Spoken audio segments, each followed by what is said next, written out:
dry, it can't be in great conditions. But that's the main environmental factor why populations are where they are, is ability to grow food. Now there's others, right? Like living near a body of water, a waterway, to be able to transport people and goods. So that's another one. How tough the environment is, things like that. But if you, for environmental, you put something related to the ability to grow food, you got that right. Question number 3, name the main economic factor why, that influences population density and distribution. And you're gonna say jobs, opportunity, career opportunities, job opportunities, employment opportunities. Okay, that is number 1 economic factor. What's that 3? Question number 4. Name one social factor that determines population density and distribution. Okay, think about Japan. Okay, think about customs and culture and what goes on in society. Okay, and the next question is going to be name one political factor. You can say people want to move away from a war zone, an area of conflict, or fleeing oppression, or dictatorships, or communism, something like that. You can use a historical / political factor, like what happened, in Europe during World War II with Nazi Germany. You can use a more current event, like I see the atomic bomb with the invasion of Russia. in China or whatever. Yes. The next question is going to be, I'm gonna have my Word document open and the PowerPoint open, and I'm gonna go one by one. That's how I'm gonna create the quiz, okay? And the test. The next question is gonna be name a historical factor that influence populations. You could say historical factors, you have to be specific. Like the bubonic plague, okay? Like smallpox, like colonization. You gotta say an example. Yeah. All right, now Let's keep going. for the next question, or 2 or 3 questions coming up after that. It's gonna be a total of 15. I'm gonna copy and paste these pyramids on the test. Okay? Now here I'm gonna tell you exactly what the question is, because it's just too much. I'm just gonna tell you more or less what you need to know. Okay, so pay attention and ask questions. I need you to be able to tell me which one of those is probably a low income economy country or a high Rapid income. growth. You can do that right now? Yes. Okay, so you need to answer, just answer in your head. And if the answer in your head is no to any of the questions I'm gonna ask you right now, then this is what you need to ask me, Mr. to talk more about that, okay? Ready? Low, middle, high income economy. Middle is a little bit tough. Probably the second one, but I won't ask you for middle.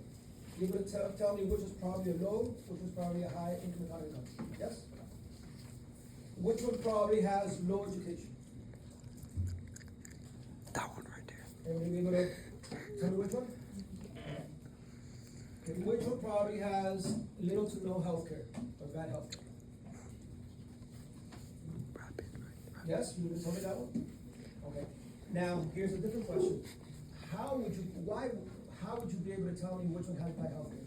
Like, what about the pyramid you see that tells you that there's bad to little to no healthcare? Like, actually tell me. I don't know. Yeah. Isn't that right? It's like if people are dying hungry, people So life expectancy is not Middle. high, so not that many old people. So a pyramid has 3 people on top. All right. Which one of those has a very old population or aging population? So you can tell me that. Decline. You have to know, raise your hand. Which one of those has a declining population? The declining one. All right, here's a little bit of a more challenging one, I think. Which one of those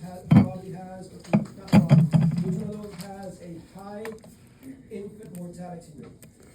That means a lot of babies die because of probably lack of sanitation, clean water, health care, etc. No, but in the declining one, that's a lot. If you're gonna tell me that,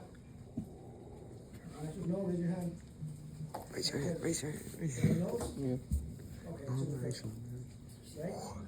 Okay, The first one is probably that's what I an thought. African country with a high birth rate, low education, low healthcare, and when you have low healthcare and a lot of born, that means a lot of babies die. That's what I was thinking. Like if you have like if he said it beforehand, like a bunch of these Africans had like 6 to 10 children. At least 5 of them are High dying. birth rate, or fertility rate, that would be obvious, the first one. What else? Which one is in probably stage 2 of demographic transition?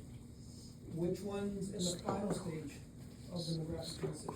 Or which is in the earlier stages, which is in the later stages of demographic transition? Is that okay? Did we answer that one? Okay.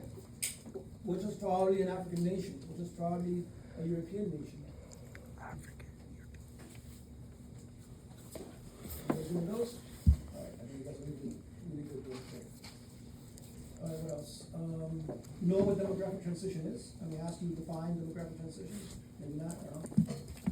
So all countries go through it, right? Some have already gone through it, some still going through it. It's basically,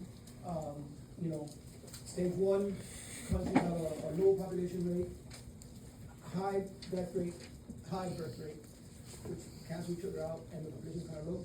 And then after that, the death rate starts to decline, and population, birth rate is still high, so the population starts to grow exponentially really fast, like most African countries now. And then eventually it levels off, and the populations get older, and they stabilize, and then maybe even start declining. And why does that happen? Because you go from low education and low healthcare, and low sanitation and low technology and not very good standard of living, and then all those things improve over time. And the more education, the less kids people have. No that will attest to the connection between low education and high birth rate, and vice versa.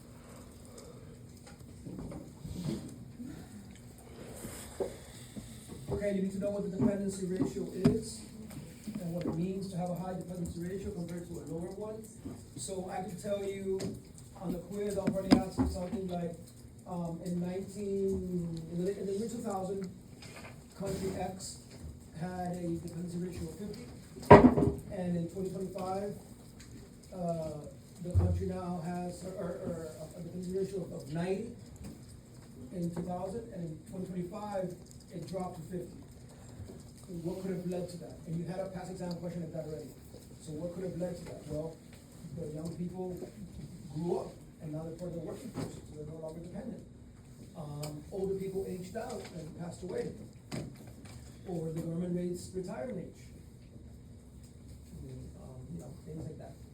Okay. Am I going to ask you to know that equation there and ask you to use it in a test? No. You're not going to have to do that. You just know what the dependency ratio is. All the people that are not working paying taxes divided by people that are working paying taxes, 10 to 100. And know that a country that has a high dependency ratio has a bigger burden, like more stress on healthcare and education and social services and everything else. Okay, there will be, the last few questions will be from this slide right here. So you need to know what the impact of a population that's getting older is. So, right there. More retired people, less people paying taxes. More retired people, more people collecting a retirement check. Now put those two together. You get more and more people not paying taxes because there's more and more people retired. And at the same time, those people are getting retirement checks from the government. So the government's making less money from those people paying taxes. And on top of that, they're paying those people money to be retired. So as that group gets bigger and bigger and bigger, fast forward the movie, and you can see how that's going to be a problem for the government in the future. And then more people means more healthcare needs, more hospital visits, more medicine, more therapy, more surgery, more whatever. And then that might force the government to raise the retirement age to relieve the pressure that all these old people have in society Island, and that's not very popular, right? Matter of fact, we took to the streets and rioted and set cars on fire because they want to raise the retirement age to 62. In this country, it's 65. And I just read about something over the weekend that they might raise it higher than 65 in the next few years, which is like, we're never gonna be happy.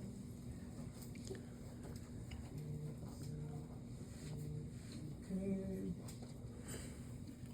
All right, and then the very last question on the test, the last couple of questions, give me one or two strategies to manage populations. So, for example, if you have a declining population like Italy or Japan, what's one thing that they could do to increase population growth?